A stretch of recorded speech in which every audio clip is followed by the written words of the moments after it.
254 family members family మొత్తానికి ఎలాగోలా సుదర్శన్ గారి రూమ్కి వచ్చాం. ఎందుకు వచ్చాం చెప్పలే కదా. ఈ రోజు నుంచి మేము అందరం మారిపోతున్నాము. అల్లరి అనేది అస్సలు చేయము. మేము మొత్తం సిలబస్ అంతా కంప్లీట్ చేసేస్తాం. ఈ రోజు ఎల్లుండి ఎగ్జామ్ ఫుల్ ప్రిపేర్ అయిపోతాం.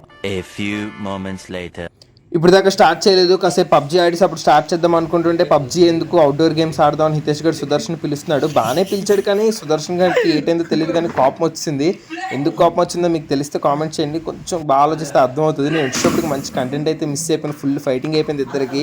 అలా బాల్ నా చేతికి దొరికింది. నా చేతికి దొరికి ఊరుకుంటాను టీసీసాను. సుదర్శన్ గారికి పాపం ఆడి తొడకి తగిలిసింది. నేను నిజంగా కావాలని ఇసరలేదు.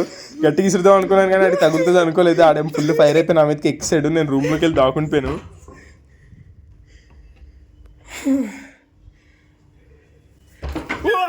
ఆడికి ఏదో చెప్పి తప్పించుకోవాలని ఒక్క నిమిషం అన్నాను. ఆడు ఆగాడు పాపం. ఆగి తప్పు పని చేశాడు. నేను లోపలికి వెళ్ళిపోయి గదిలోకి వెళ్ళి ల్యాప్టాప్ ఓపెన్ చేసి చదివేద్దాం సీరియస్గా నాటకం అయితే వేసేసి అనమాట.